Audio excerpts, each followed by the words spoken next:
ক্যারিয়ারের পিক টাইমে Ronaldo Neymar ছিলেন একে অপরের প্রতিদ্বন্দ্বী হয়ে, তবে খেলার মাঠের বাইরে তাদের পারস্পরিক সম্পর্কে শ্রদ্ধাবোধের যে কোনো কমতি নেই তার উদাহরণ হতে পারে এই ছবি। দুই ফুটবল গ্রেটের এমন হাস্যোজ্জ্বল মুহূর্ত ধরা পড়ে রিয়াদ হেভিওয়েট চ্যাম্পিয়নশিপের ক্রাউন ম্যাচে।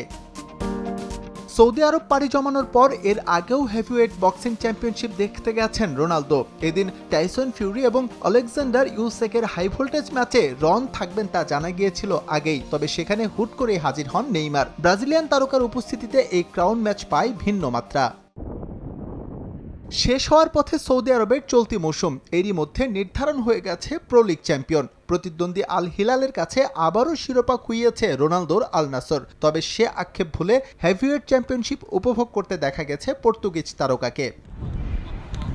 ব্যক্তিগত নৈপুণ্যে চলতি মৌসুম দারুণ কাটলেও দলকে কোনো শিরোপা উপহার দিতে পারেননি CR7। অন্যদিকে ইনজুরির কারণে পুরো মৌসুমে মাঠে নামতে না পারলেও ঠিকই চ্যাম্পিয়ন হয়েছে নেইমারের আল হিলাল। সেই দিক থেকে একটা নীরব প্রতিযোগিতা ঠিকই চলছে দুজনের মাঝে।